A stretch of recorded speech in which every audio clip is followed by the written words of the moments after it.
Hello friends, आज के session में ये सेशन 2 है। आज मैं आपको कुछ प्रोग्रामिंग अप्रोचेस पढ़ाऊंगा। कल की क्लास में मैंने आपको कुछ लैंग्वेजेस के बारे में बताया था। That was machine language, assembly language. उसके बाद कुछ हाई लेवल लैंग्वेजेस की भी मैंने आपसे बात की थी। हाई लेवल लैंग्वेजेस के कुछ एग्जाम्पल्स हैं, बट उससे पहले आपको लो लेवल प्रोग्रामिंग लैंग्वेजेस के भी एग्जाम्पल्स के बारे में आपको पता होना चाहिए। जैसे लो लेवल लैंग्वेज का जो एग्जाम्पल है विच इज मशीन लैंग्वेज और असेंबली लैंग्वेज। तो जिस तरह से आपको मशीन लैंग्वेज के बारे में पता है, असेंबली लैंग्वेज के बारे में पता है, ऐसे ही आपको हाई लेवल लैंग्वेजेस के भी एग्जाम्पल्स आपको पता होने चाहिए। तो जैसे बेसिक है C++ and Java are the popular example of the high level languages. But मैं आपको एक बात बताना चाहूंगा, हर प्रोग्रामिंग लैंग्वेज की एक प्रोग्रामिंग अप्रोच होती है। अप्रोच तो हर चीज की होती है। जैसे मैं एक टीचर हूं, मेरे अलावा भी आपने बहुत सारे टीचर देखे होंगे। हर टीचर की अप्रोच भी अलग अलग होती है। आप मेरा विश्वास करिए, मैं पिछले 16 साल से, I am talking about 16 years, मैं पिछले 16 ईयर्स से जावा ही पढ़ा रहा हूं। और फ्रॉम द लास्ट ईयर मैंने आप जैसे बच्चों को पढ़ाना शुरू किया है। उससे पहले मैंने ज्यादातर बीटेक एमसीए के ही बच्चे पढ़ाए हैं। मुझे बहुत अच्छा लगता है इसमें। और अभी आप मेरा विश्वास करिए, आप मेरी ये बात रिकॉर्ड करें, और ये रिकॉर्डेड है। अगर आप मेरे साथ स्टिक्ड रहे ऐसे ही रोज, guaranteed you would get the marks greater than 95। और मैं आपको एक अंदर की बात बताऊं, ये 90+ तो हर इंसान के आते हैं अगर वो थोड़ा बहुत भी रेगुलर है। तो you have a chance to get the 100 out of 100। इतना बड़ा रूम है, आपको गिनती के 250 से 300 प्रोग्राम आपको करने हैं, और आप बार बार वही प्रोग्राम जब करेंगे ना, आपको चीजें याद हो जाएंगी। सो हर टीचर की जिस तरह से एक टीचिंग अप्रोच होती है, वैसे ही हर प्रोग्रामिंग लैंग्वेज भी कोई प्रोग्रामिंग अप्रोच फॉलो करती है। तो मैं आज आपसे हाई लेवल लैंग्वेजेस की बात कर रहा हूं, और high level languages support 2 types of the programming approaches. 2 तरह की प्रोग्रामिंग अप्रोचेस कौन सी हैं? One is known as the POP और second one is known as the OOP. POP stands for what? Procedure oriented programming. एक term होता है दोस्तों प्रोसीजर का, दूसरा नाम और होता है फंक्शन। तो कई सारी बुक्स में आप इसे फंक्शन ओरिएंटेड प्रोग्रामिंग भी कहेंगे। अब गारंटीड इसमें सेक्शन ए में कोई भी एक क्वेश्चन आ सकता है इसके ऊपर कि बताइए हाई लेवल लैंग्वेजेस में कौन कौन सी प्रोग्रामिंग अप्रोचेस होती हैं। तो आपके पास ये 2 शब्द होने चाहिए, प्रोसीजर ओरिएंटेड प्रोग्रामिंग और second one is the object oriented programming. तो मैं आपसे चाहूंगा चैट बॉक्स में आप लिखे POP and OOP. Please make it a habit to type something in the chat box. I want to see it. POP and OOP. Adeeb, programming approaches programming करने का एक तरीका होता है। अप्रोच जैसे मेरी एक पढ़ाने की एक अप्रोच है, तो हर प्रोग्रामिंग लैंग्वेज प्रोग्रामिंग करने के लिए प्रोग्रामिंग अप्रोच को फॉलो करती है। तरीका, काम करने का एक तरीका। सो इनके कुछ सिद्धांत होते हैं, देयर आर सम प्रिंसिपल्स जिनको ये फॉलो करती हैं। अभी के लिए आप ये समझो कि every programming language follow one programming approach. एक प्रोग्रामिंग अप्रोच को फॉलो करती है। प्रोग्रामिंग अप्रोच प्रोग्रामिंग करने का तरीका। और 2 ही तरह की प्रोग्रामिंग अप्रोचेस आपको सीखनी है, वन इज द पीओपी और second one is the OOP. POP stands for what? Procedure oriented programming, और second one is the object oriented programming. So मैं आपको सबसे पहले एक प्रोग्रामिंग अप्रोच पढ़ाऊंगा जिसका नाम है पीओपी, प्रोसीजर ओरिएंटेड प्रोग्रामिंग। तो ये जितने भी पुराने जमाने की लैंग्वेजेस होती थी वो इस प्रोग्रामिंग अप्रोच को फॉलो करती थी। जितनी भी प्रोग्रामिंग लैंग्वेज जो पुराने जमाने की, उनको कन्वेंशनल नाम दे सकते हैं आप लोग, बट जो आप सीख रहे हैं ना Java, it is the current and future. इसके कंपटीशन में एक लैंग्वेज और है पाइथन करके, वो सारे लोग ऊप्स को फॉलो करते हैं, ओओपी को। तो मैं तो आपको अभी थ्योरेटिकली यहाँ पे बता रहा हूँ कि conventional programming using high level languages, like इनमें से तो कोई लैंग्वेज यूज होगी भाई, बेसिक, कोबोल, फोर्ट्रान, सी, इन सारी लैंग्वेजेस को हम प्रोसीजर ओरिएंटेड प्रोग्रामिंग लैंग्वेज बोलते हैं, क्योंकि ये कौन सी प्रोग्रामिंग अप्रोच को फॉलो करते होंगे भाई साहब? पीओपी को। इसमें होता क्या है पता है तुम्हें? जो पीओपी है, प्रोसीजर ओरिएंटेड प्रोग्रामिंग जो अप्रोच है, इसमें प्रोग्राम को आप एक सेकंड के लिए प्रॉब्लम मानिए अदीप, कि कोई आपको एक प्रॉब्लम दे दी जाए कि भाई आप इसका सॉल्यूशन बताइए, तो आप क्या करेंगे? अगर आप पीओपी का फॉलो कर रहे हैं, प्रोसीजर ओरिएंटेड प्रोग्रामिंग अगर आप फॉलो कर रहे हैं, तो आप इस प्रॉब्लम को छोटे छोटे मॉड्यूल में डिवाइड कर लेंगे। जैसे मैं आपसे कहूं कि आपको एक कैलकुलेटर बनाना है, आपको उसमें 4 चीजें करनी है, एडिशन, सब्ट्रैक्शन, मल्टीप्लीकेशन और डिवीजन। तो आप इसके अंदर 4 छोटे छोटे मॉड्यूल बना लें। आप इसके अंदर 4 छोटे छोटे क्या बना लें बेटा? आप इसके अंदर 4 छोटे छोटे मॉड्यूल बना लें। जैसे एडिशन के लिए ऐड बना लें, सब्ट्रैक्शन के लिए सब बना लें। तो इसमें हम देखो यहाँ पे लाइन लिखी, the procedure oriented programming approach allows the user to develop their logic by applying a number of functions that would enable the program productivity. एक डायग्राम के साथ चलते हैं। जैसे कोई भी एक प्रोग्राम है और इसके अंदर आपको मान के चलिए, इसके अंदर आपको 4 काम कर रहे हैं। तो देखो ये डिवीजन कैसे होता है, मेन प्रोग्राम, एक फंक्शन 1 बना लिया, फंक्शन 2, 3, 4 एंड सो ऑन। जितने काम है उतने फंक्शन बना लिए। इसके बारे में बताऊंगा। फंक्शन की पहचान ये है कि उसके बाद ब्रैकेट का साइन होता है। आपने 9th क्लास में कहीं पर मेन, प्रिंट एलन ये पढ़े होंगे। These are known as the function. But अच्छे बच्चे फंक्शन वर्ड यूज न कर कर एक प्रोसीजर वर्ड यूज करते हैं। कौन सा वर्ड यूज करते होंगे बेटा? प्रोसीजर।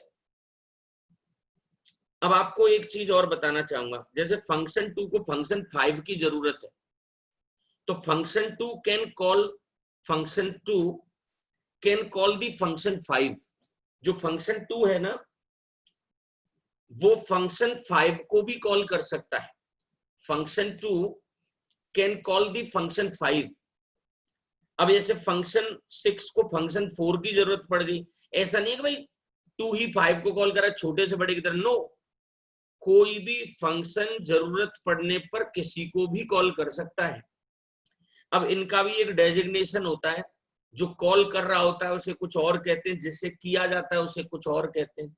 जैसे मैं अभी आकाश को कॉल कर लूं तो मैं कॉलर हुआ ना, कॉलिंग, और जिसको कॉल किया गया उसे कॉल्ड कहते हैं। अभी इसमें आपको नहीं जाना है, मैं तो आपको ये बता रहा हूं कि एक प्रोग्राम को छोटे छोटे मॉड्यूल्स में हम लोग डिवाइड कर लेते हैं बेटा।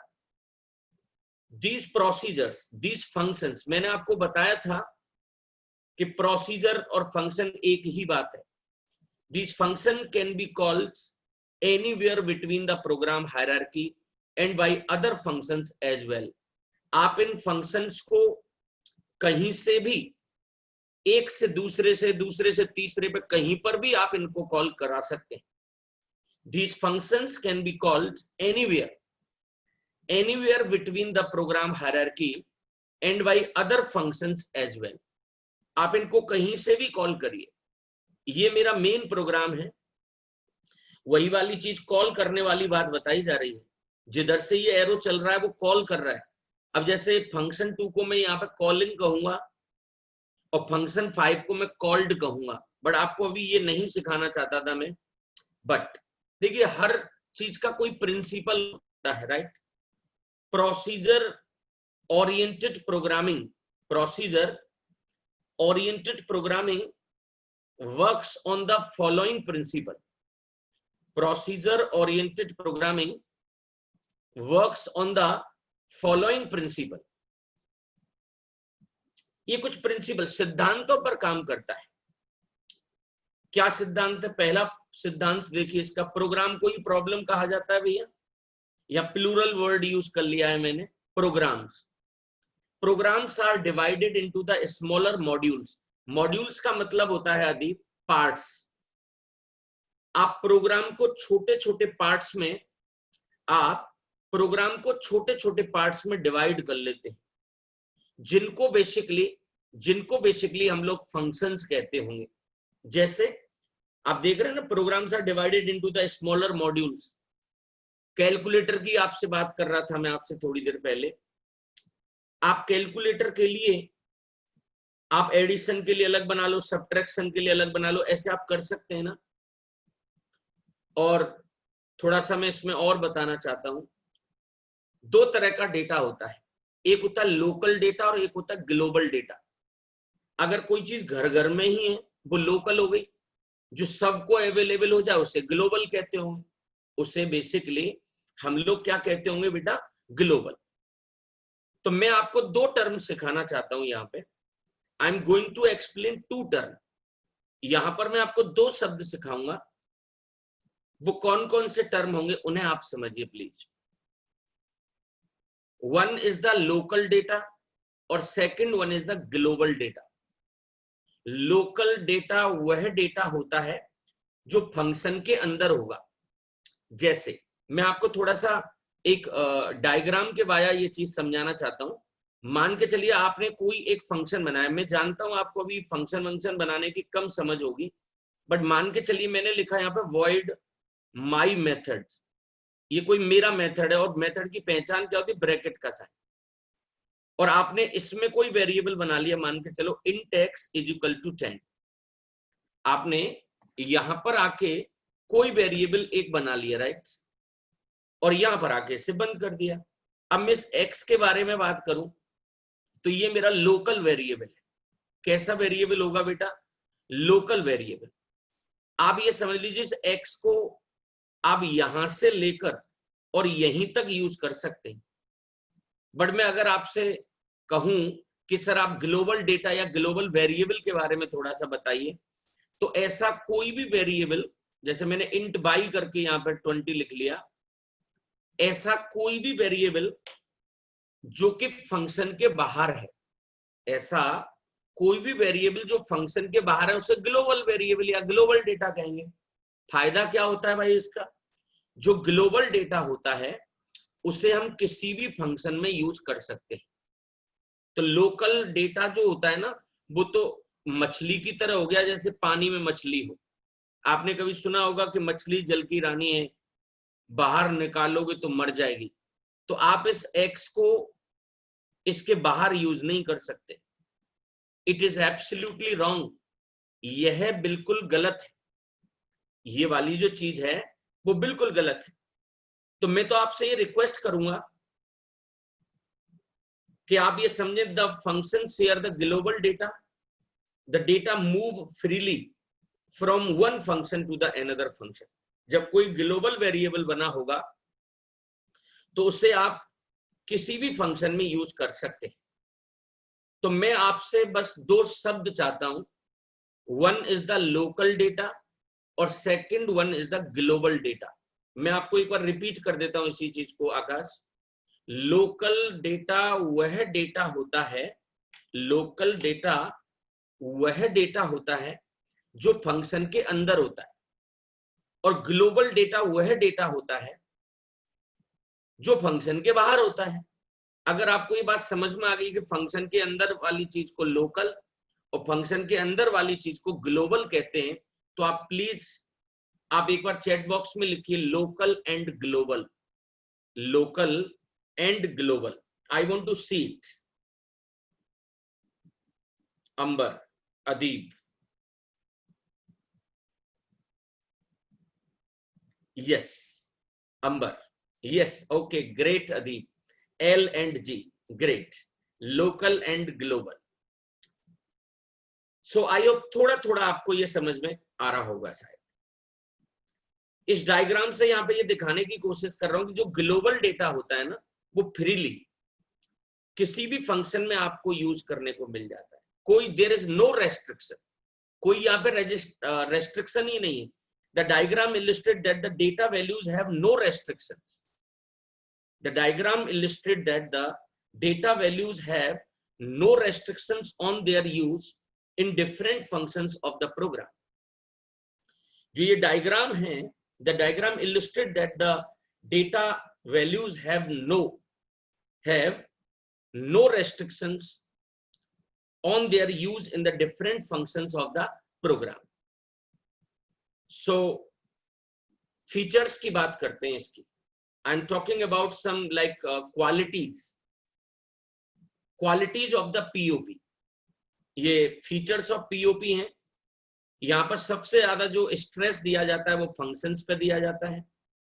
यहाँ पर फंक्शन डेटा को शेयर कर सकते हैं। Data values can keep floating from one function to another. Float मतलब एक जगह से दूसरी जगह पर जाना। और it uses the top down approach. It uses the, ये चीज आपके लिए नई होगी, टॉप डाउन, और एक शब्द और यूज करूंगा थोड़ी देर बाद में अदीब, bottom up. It uses the top down approach of programming.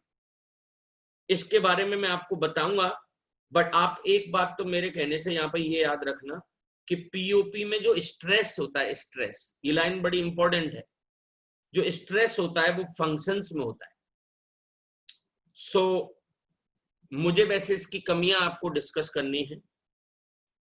कमी क्यों डिस्कस करना चाहता हूं पता है? क्योंकि मुझे पढ़ाना आपको ओओपी है, ऊप्स। जो जावा प्रोग्रामिंग लैंग्वेज है ना, Java programming language follow OOP, object oriented programming, ये उसी को फॉलो करता है। सो आपको ये समझना पड़ेगा यहां पर कि no restrictions on data values. आपने जैसे कभी मंदिर में घंटा देखा हो, अदीब मुझे मस्जिद का नहीं पता, बट जैसे मंदिर होते हैं ना, उनमें एक घंटी होती है, घंटा उसका बड़ा वर्जन है, तो उसको कोई भी बजा देता है। मैं चला जाऊं, आप चले जाएं, माल्या साहब चले जाएं, कोई भी, सरकारी है, कोई रेस्ट्रिक्शन ही नहीं। तो ये एक प्रॉब्लम है। हम चाहते हैं कि वहां पे कंट्रोल्ड बिहेवियर होना चाहिए। आज के जमाने में डेटा की बहुत बड़ी वैल्यू है। No restrictions on data values, no restrictions on data values. दूसरा, number 2, cause problems for the programmer while debugging। Programmer को थोड़ी समस्या आने लग गई इसकी एरर को ठीक करने में। एरर का एक नाम और होता है बग, और बग को ठीक करने के प्रोसेस को हम क्या कहते हैं? डीबगिंग। पता नहीं कौन से फंक्शन ने उस डेटा को चेंज कर दिया, पता ही नहीं चल पाएगा आपको। नो रीयूजेबिलिटी कॉन्सेप्ट, कोई हमारा रीयूजेबिलिटी का कॉन्सेप्ट नहीं है इसके अंदर। and hence time management, testing and length of the program increases। एक बार जो चीज बन गई है, अगर आपको दोबारा फिर से उसकी जरूरत पड़े तो आपको दोबारा से उसे लिखना पड़ेगा। तो प्रोग्राम बहुत लेंदी हो जाया करते थे इसके अंदर। आपने ऐसी कोई प्रोग्रामिंग पढ़ी नहीं है, बट जैसे अगर आपने सी वगैरह सुना हो, उसमें जो डेटा आपने एक बार लिख दिया है उसको आप रीयूज नहीं कर सकते। No reusability concept, and hence time management, testing and length of the program increases, or it is not suitable to solve the complex problems in the real situation। जो बहुत बड़े बड़े प्रोग्राम्स होते हैं, जो आपके बहुत बड़े बड़े प्रोग्राम्स होते हैं, उनकी प्रॉब्लम को भी आप इसके वाया सॉल्व नहीं कर सकते। तो बच्चा ये कहता है sir these all are the problems. मुझे एक बात तो ये समझ में आई कि यहाँ पर डेटा के ऊपर रेस्ट्रिक्शन नहीं है, और we want to focus on the data security. तो मुझे तो सबसे ज्यादा जो प्रॉब्लम इसमें लगी वो एक तो ये लगी कि डेटा पर कोई रेस्ट्रिक्शन नहीं है, और दूसरा इसमें मुझे कोई रीयूजेबिलिटी का कॉन्सेप्ट नहीं लगा कि एक बार जो चीज बन जाए। अब जैसे मेरे फादर ने जो पैसा अर्न कर रखा है या आपके फादर ने जो भी पैसा अर्न कर रखा है वो आपके काम तो आना चाहिए ना, वह आपके काम तो आना चाहिए ना। तो वही चीज मैं आपको यहाँ पे बता रहा हूं कि it is not suitable to solve the complex problems in real situation. ये बिल्कुल भी संभव नहीं, it is not suitable to solve the complex problem in what real situation. So ये कुछ कहानियां मैंने आपको इसके अंदर बताई हैं।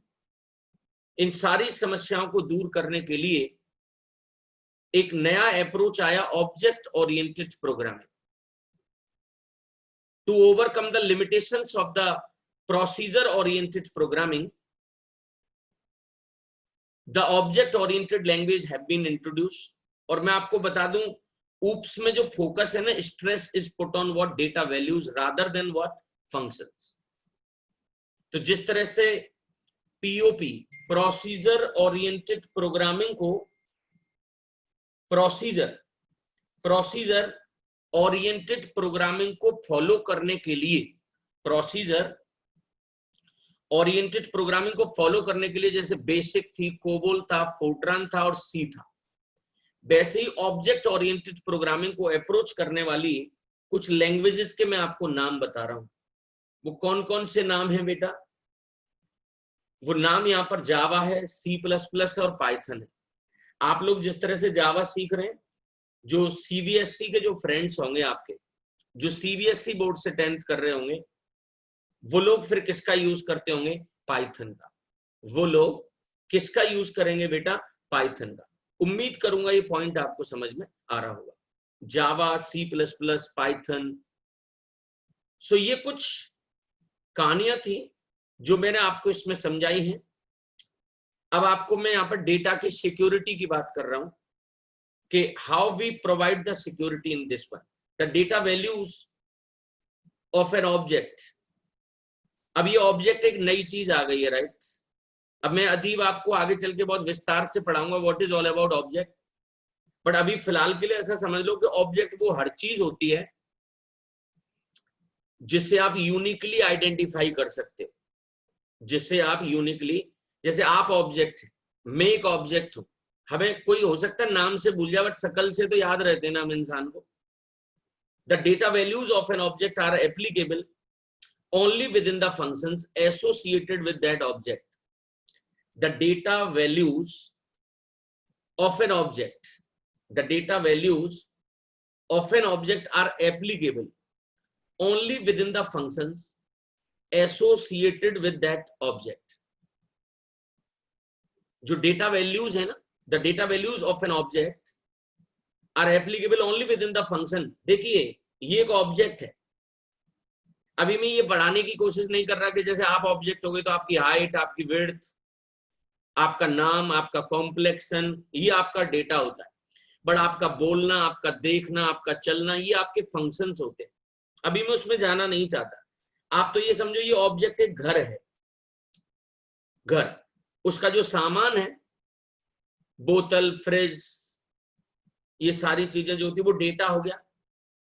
उससे उस डेटा को उसके घर वाले ही यूज कर रहे हैं।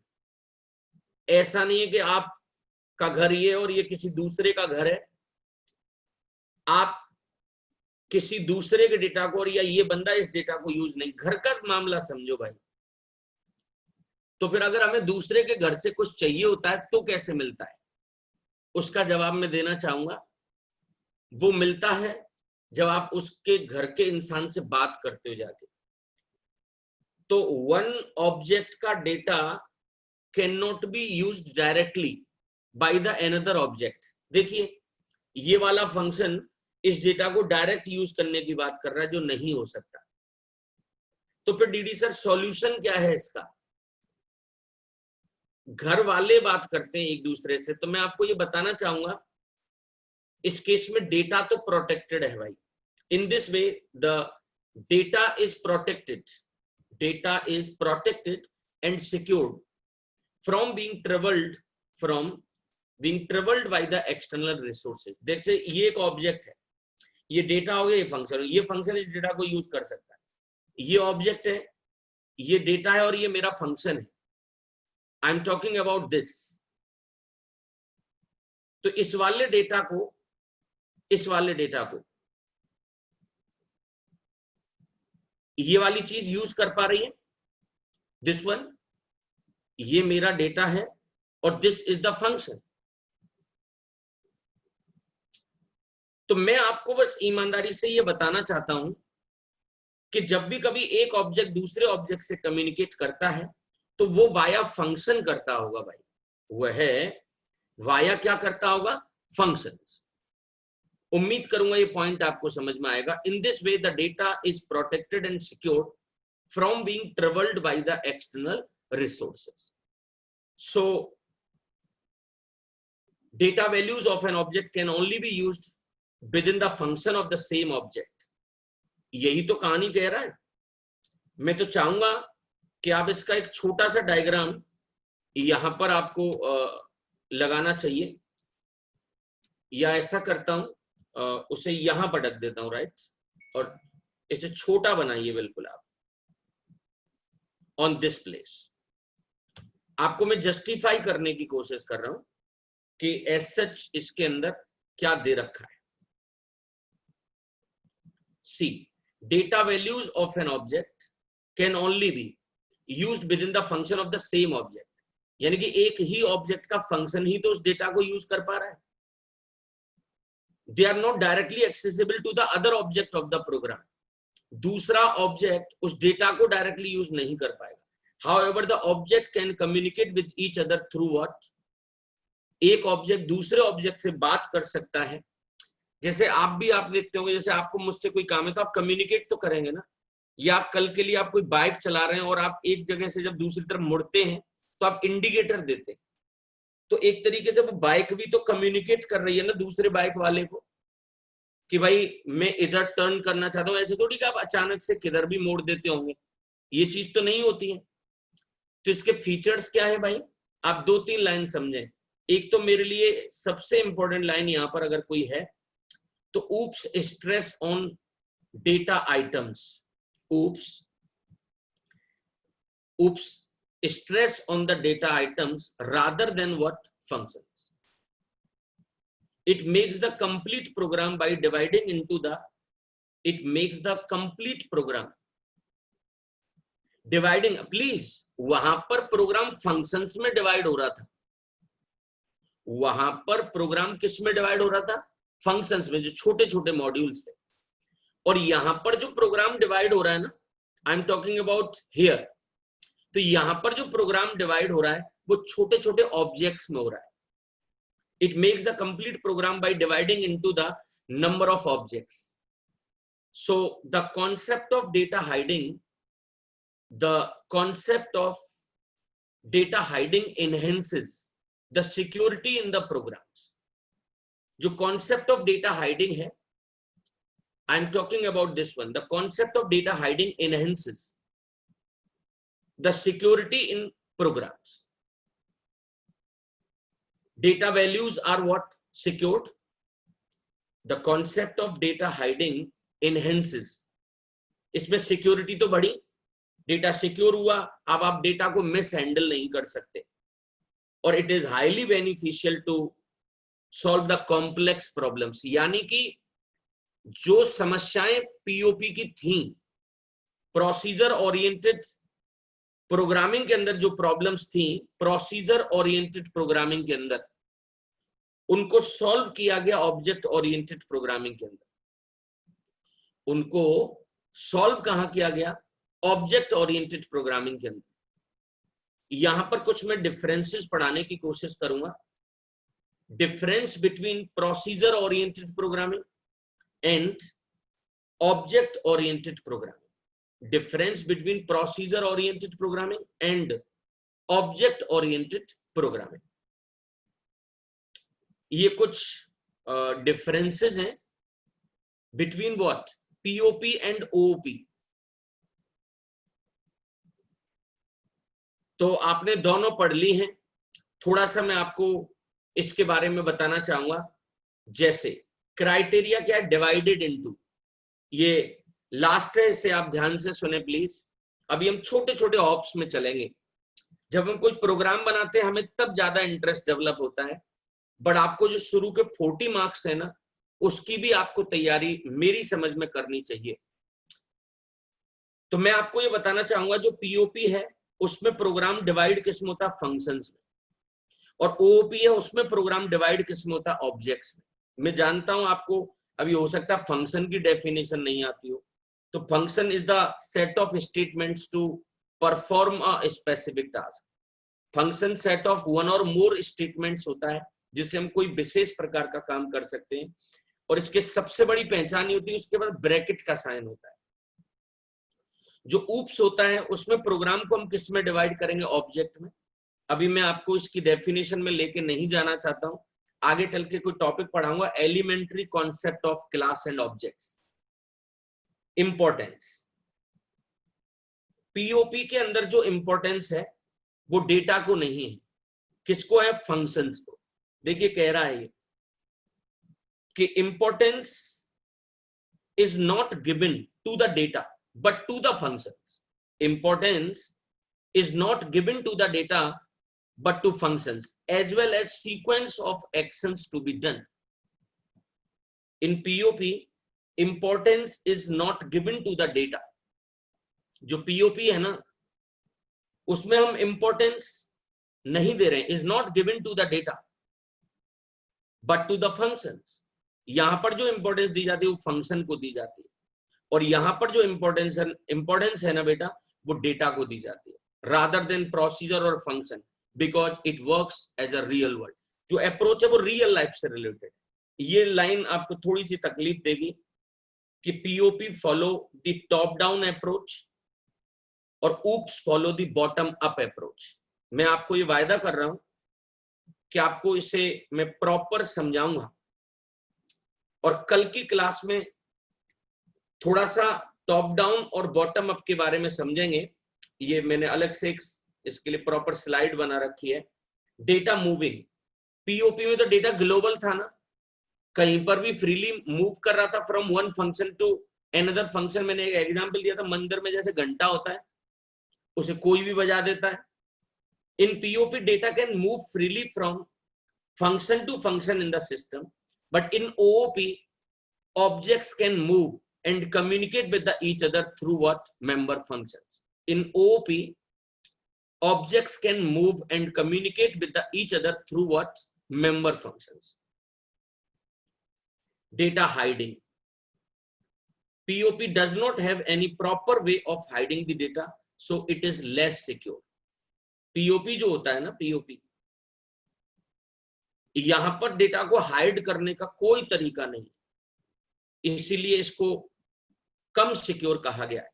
और OP provide the data hiding.